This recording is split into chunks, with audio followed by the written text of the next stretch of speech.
Hello, I'm Matt Ort, author of Save Your Company, Don't Feed the Beast. Today I'd like to share a message on what I call the two biggest walls that big insurance has put in the way of those trying to make progress or those trying to free up this monopoly. And so this healthcare movement is a national one. Some states very sparse and just getting going. Some states very active, Wisconsin, Texas, Oklahoma, maybe Florida, others are on the move. And so the question is, what's maybe keeping this from going at a faster rate, or why hasn't it gone maybe as fast as we would have expected? Really, there's, I think, two big things. There's many others, but the two that stand out to me are one is the networks. So the networks are presented as somehow volume power buying, and that gives insurance an advantage, and you should partner with them, and it gives you better rates. And I think we're seeing a lot of truth come out with some of the transparency. It's been hard to get even that. The visibility of the hospitals publishing their prices online. They put letters and stuff in there, and you have to be an expert even to decipher it. But there are those out there that are doing that, and so we're seeing that the hospital, the best commercial rates or the commercial rates negotiated by insurance are not even lower than cash rates in most cases. So that's very antithetical to what we've been taught and what we've been told, but by maybe their chief propaganda officers, as Wendell Potter jokes, is what he used to be before his conscience got the best of him and he had to get out. He was the PR person for two of the four bukas.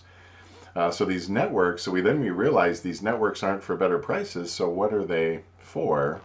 Well, they're really disguised. They're a guise for a monopoly. In that, if an independent physician wants to start his or her own practice, and they do that successfully, it could be primary care, it could be specialty care of some kind, or a surgery center.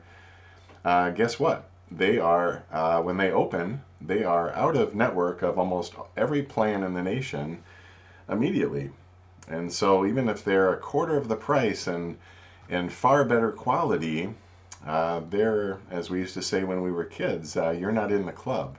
They're not in the club, so they're going to have to get walk-ins, cash pay, join the insurance and submit to their rules, which is kind of a losing game, join those networks, or somehow partner with employer self-funded health plans, or a combination of those. And so that's what keeps the physicians from succeeding. And then if you want to start a competing health plan with the bukas, and they're ASOs on the self-funded side, so they're not just fully insured, although they act just like fully insured when they're the ASO, or what's called administrative service only. If you're a health plan and you're able to create one, guess what? Where are you going to shop? There are a few independent networks across the nation. There's a good one in Texas. There's several in Wisconsin and other states. But otherwise, you're either going to have to go out and contract individually with every single provider that you want to use, including hospitals, who are polled and controlled by the bukas, or some other way, reference-based pricing, which I'm personally not a fan of, that strategy. So they've shut off the valve on both sides and made it very difficult for anyone to disrupt this market. So that's the first big wall of networks. The second is that they controlled a large percentage. I don't know what that percentage is, in the 90s probably, of the sales force. The healthcare brokers of the big houses, which control a majority of the market, are controlled, and I'd be interested. I have lots of friends in this area, but they're controlled or influenced by both carrots and sticks.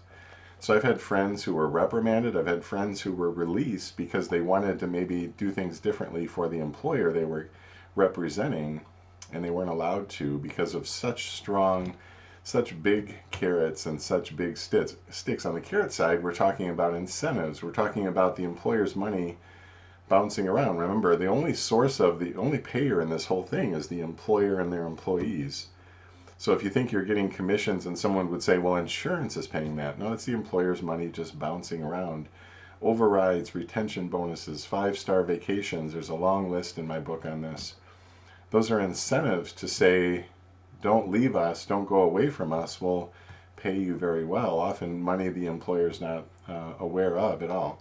Secondly, the stick side, most aren't aware of this. If you listen to some whistleblowers, if you listen to Terry Shook, who spent most of his career with Blue Cross Blue Shield, we learn about, this is a game all the Bukas play, but this where they, if you start switching plans to independents or even other Buka accounts, they will start to threaten you, and they've actually had heard of some doing it, where they'll threaten or cancel all of your accounts with their firm. And if you're a big firm, and even if you wanted to start doing things differently, if you've got 50 or 100 or who knows how many 1,000 accounts with them, they will make it very difficult for you to switch. That's the stick side. So they end up they control hospitals through patient flow, and they control this sales force because employers haven't educated themselves like I was fortunate enough to do. But before that, I was a blind employer and just saying, yeah, everybody has goodwill. It's kind of broken, but I know everybody has goodwill. I don't think they have goodwill. When you learn and when you look into this and learn, you learn that we have an industry that's mostly corrupt. I hate to say that, and that's hard to believe, right? But it's not a small percentage, it's the majority.